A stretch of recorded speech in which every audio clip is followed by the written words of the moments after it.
Welcome to KRR kitchen. இன்றைக்கி நம்ம கிச்சனில் பார்க்க போகிற ரெசிபி நல்ல மொறு மொறுன்னு ஒரு சூப்பரான மசால் வடை ரெசிபி தான் பார்க்க போகிறோம். இந்த வடை செய்கிறதுக்கு பார்த்திங்கன்னா நாம் இன்றைக்கி ரேஷன் கடை துவரப்பருப்பு வச்சு தான் செய்ய போகிறோம். நல்ல மொறு மொறுன்னு சூப்பராக இருக்குங்க இந்த வடை. இந்த வடை ரெசிபி எப்படி செய்கிறதுன்னு நம்ம வீடியோக்குள்ளே போய் பார்ப்போம். அதுக்கு முன்னாடி நம்ம சேனலை இப்போ தான் ஃபஸ்ட் டைம் பார்க்குறீங்கன்னா சப்ஸ்கிரைப் பண்ணி வச்சுக்கோங்க. கூடவே பெல் சிம்பிள் ப்ரெஸ் பண்ணி ஆளுங்கிற ஆப்ஷனையும் ப்ரெஸ் பண்ணி வச்சுக்கோங்க. அப்போ தான் நான் போடுற வீடியோஸ் எல்லாம் உங்களுக்கு தொடர்ந்து நோட்டிஃபிகேஷனில் உடனுக்குடனே கிடச்சிக்கிட்டு இருக்கும். இப்போ வாங்க நல்ல இந்த மொறுமொறுப்பான மினி மசால் வடை எப்படி செய்கிறதுன்னு பார்த்துடலாம்.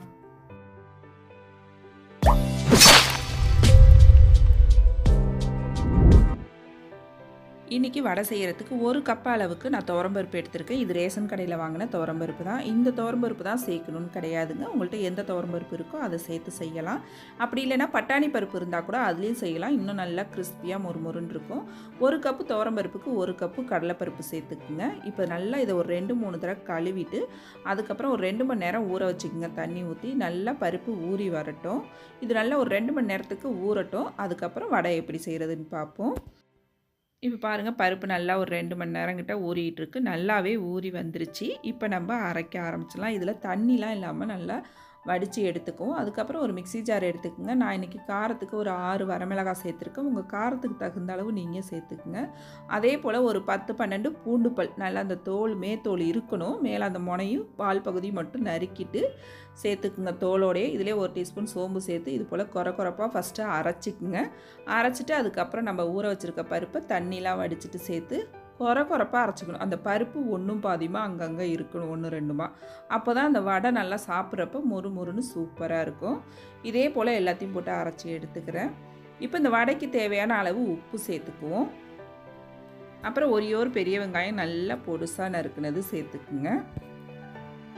பொடுசாக நறுக்குன கருவேப்பிலை, கொத்தமல்லி சேர்த்துக்குவோம். கருவேப்பிலை, கொத்தமல்லி கொஞ்சம் அதிகமாக சேர்த்துங்க. டேஸ்ட்டு சூப்பராக இருக்கும். இதிலே கொஞ்சம் பெருங்காயத்தூள். இந்த வடைக்கு பார்த்திங்கன்னா எல்லோரும் தேங்காய் சேர்க்க மாட்டாங்க. நான் இன்றைக்கி தேங்காய் சேர்த்து தான் செய்கிறேன். தேங்காய் சேர்க்கும் போது பார்த்திங்கன்னா டேஸ்ட்டு ரொம்ப சூப்பராக இருக்கும். நல்லா மென்று சாப்பிட்றப்ப அந்த தேங்காயோட ஃப்ளேவர் சூப்பராக இருக்குங்க. அதனால் தேங்காய் சேர்த்து செஞ்சு பாருங்கள், ரொம்ப அருமையாக இருக்கும். ஒரு 1/4 கப் அளவுக்கு சேர்த்தோம்னா போதும். அதிகமான அளவு தேங்காயும் சேர்க்கணுன்ற அவசியம் இல்லை. இப்போ எல்லாத்தையும் நல்லா ஒத்தாப்பில் ஒன்று கலந்ததுக்கப்புறம் இது போல் சின்ன உருண்டையாக எடுத்து உள்ளங்கையில் வச்சு லைட்டாக ப்ரெஸ் பண்ணுங்கள். நல்லா அழகாக இது போல் ரெடி ஆகிடும் நம்மளோட மினி வடை. நல்லா இது போல் மெல்லிஸாக இருக்கணும். அப்போ தான் நல்லா வடை நமக்கு மொறுன்னு இருக்கும். இதே போல் எல்லாத்தையும் நம்ம ரெடி பண்ணி எடுத்துக்குவோம். நல்லா சின்ன உருண்டையாக உருட்டி உள்ளங்கையில் வச்சு இப்படி ப்ரெஸ் பண்ணிங்கன்னா போதும். லைட்டாக ப்ரெஸ் பண்ணாலே போதும். அழகாக இதே போல் ரெடியாகி வந்துடும். இப்போ இதே போல் எல்லா மாவையும் நான் ரெடி பண்ணி எடுத்துக்கிறேன். அதுக்கப்புறம் எப்படி பொரிக்கிறதுன்னு பார்ப்போம். இப்போ பாருங்கள், எல்லா வடையும் ரெடி பண்ணி எடுத்துக்கிட்டேன். நம்ம இதுமாரி ரெடி பண்ணி எடுத்துக்கிட்டு பொரிக்கும் போது பார்த்திங்கன்னா ரொம்ப ஈஸியாக இருக்கும் நமக்கு. இப்போ எண்ணெய் பார்த்திங்கன்னா நல்லா சூடாக இருக்கணும். சூடான எண்ணெயில் நம்ம ரெடி பண்ணி வச்சுருக்க வடையை இதில் சேர்த்து ஒரு 2 நிமிஷம் கழித்து திருப்பி போடணும். நம்ம வடை சேர்த்த உடனே நீங்கள் கரண்டியை போட்டு கலந்துடக்கூடாது. ஒரு 2 நிமிஷம் கழித்து இதே போல் திருப்பி போட்டிங்க அப்படின்னாக்கா வடை உடையாமல் நமக்கு நல்லா வெந்து வரும்.